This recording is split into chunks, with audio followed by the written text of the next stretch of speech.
Les habitants du village Kalongo ne savent plus accéder dans leurs champs depuis plusieurs mois.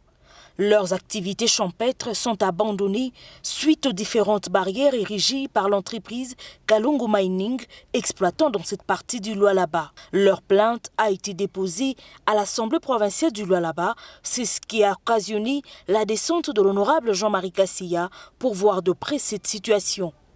L'élu de Kolwezi a vécu la scène telle qu'expliquée par les victimes. Nous les avons suppliés pour qu'ils nous laissent entrer dans nos champs pour sarcler, mais ils ont refusé. Voilà maintenant tout ce que nous avons sémé sont abîmés. L'honorable Jean-Marie Kassia a sillonné le site pour confirmer la thèse. Les rivières polluées par les fosses septiques et pourtant l'eau consommée par la population. Le danger environnemental est à craindre dans cette partie de la province. Plus loin, l'entreprise Kalongo Mining est en train de créer le bassin tout en détruisant la source de la rivière. Et nous venons de nous rendre compte que c'est inacceptable dans un pays indépendant. Nous ne pouvons pas accepter ce que je viens de voir. Donc les mamans que vous voyez ne peuvent pas aller récolter dans leurs champs. C'est impossible. Ils ne peuvent pas passer, on a déjà barricadé les routes. Donc vous allez comprendre qu'on cherche encore à nous recoloniser par les Chinois. Nous ne pouvons pas accepter ça. Le président Tshisekedi lui-même l'a dit, le peuple d'abord. Mais nous voulons mettre le ventre d'abord. Ce que je viens de voir, c'est inacceptable. Je ferai quand même le rapport à l'Assemblée provinciale. Dès que je termine avec l'Assemblée provinciale, je crois que le rapport doit être adressé au gouvernement provincial pour qu'on vienne voir ce que je viens de voir. De là, l'honorable Jean-Marie Kassia est allé au village Kalongo pour encourager la population et leur a rassuré l'implication de l'organe délibérant pour que les lois du pays soient respectées. Nous sommes un État indépendant, a-t-il insisté. Sa présence dans cette partie a suscité une joie. Les danses exhibées à son honneur en témoignent.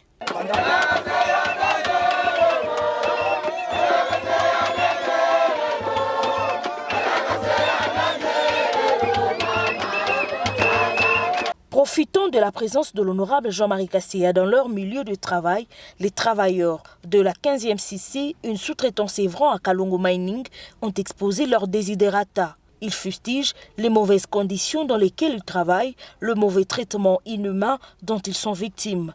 À cela s'ajoute le maigre salaire. L'honorable Jean-Marie Kassia a visité le dortoir de ses agents. Grave, cet endroit n'inspire pas la vie. Les cartons servent des matelas.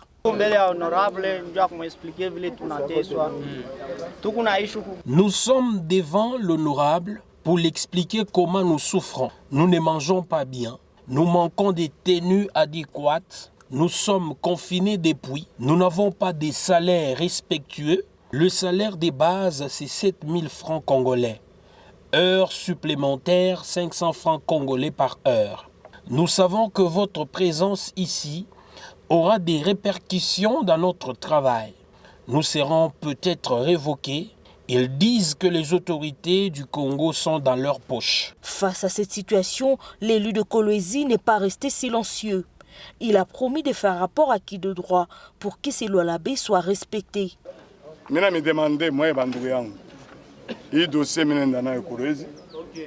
Je vous demande, vous mes frères, ces dossiers, je l'amène à Kolwezi.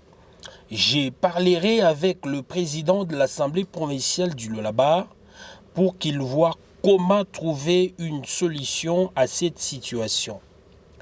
Le ministre du Travail doit venir s'imprégner de cette situation aussi. Ils ne peuvent pas nous coloniser, nous qui sommes un pays indépendant. Ils doivent vous respecter. Ils doivent nous respecter. J'invite les autorités à plus de conscience en soutenant le chef de l'État qui se bat chaque jour pour l'intérêt du peuple. La présence surprise de celui que les Lualabés ont surnommé l'homme du peuple était un soulagement pour ces travailleurs de l'entreprise 15e CC.